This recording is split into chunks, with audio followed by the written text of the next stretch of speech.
Gouravelli project భూ నిర్వాసితులకు పరిహారం అందించి పనులు ప్రారంభిస్తామని మంత్రి పొన్నం ప్రభాకర్ తెలిపారు.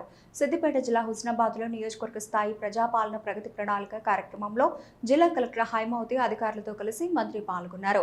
రైతులకు సంబంధించిన స్టాలు, యంత్ర పరికరాల ప్రదర్శనను పరిశీలించారు. హుస్నాబాద్ అభివృద్ధి తన ధ్యేయమని, హుస్నాబాద్ ప్రాంతాన్ని విద్య, వైద్యం, వ్యవసాయ, ఉపాధి, పారిశ్రామిక, టూరిజంగా అభివృద్ధి చేసేందుకు కృషి చేస్తున్నామన్నారు.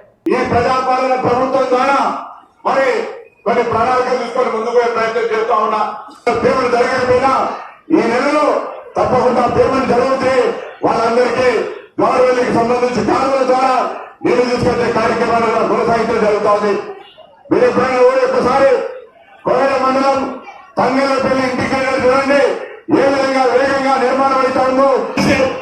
హుస్నాబాద్ అభివృద్ధులు అగ్రభాగాలు నిలబెట్టాలంటే రాజకీయాలు ఖచ్చితంగా అందరం కలిసి పోవాలి. ఈరోజు ఇది మున్సిపాలిటీ కానీ 7 మండలాలు కానీ గౌరవ ముఖ్యమంత్రి గారు, ఉప ముఖ్యమంత్రి గారు, సాధారణ మంత్రులు అందరూ కూడా ఏ పర్యటన చేపలు హుస్నాబాద్ తొలగిస్తా ఉన్నారు. ఎందుకంటే కోతులు అటెన్షన్ గెలిచిండు. ఇలా కోతులకు సంబంధించి రాష్ట్ర వ్యాప్తంగా సమస్య ఉంది. నేను అడిగాను గెలిచినాక నేను హుస్నాబాద్ నియోజకవర్గం కూడా మొత్తం పట్టియాలి. ఎప్పుడైతే అన్నా హుస్నాబాద్ మొత్తం కోతులు పట్టియాలంటే 3 కోట్ల రూపాయలు ఇచ్చారు.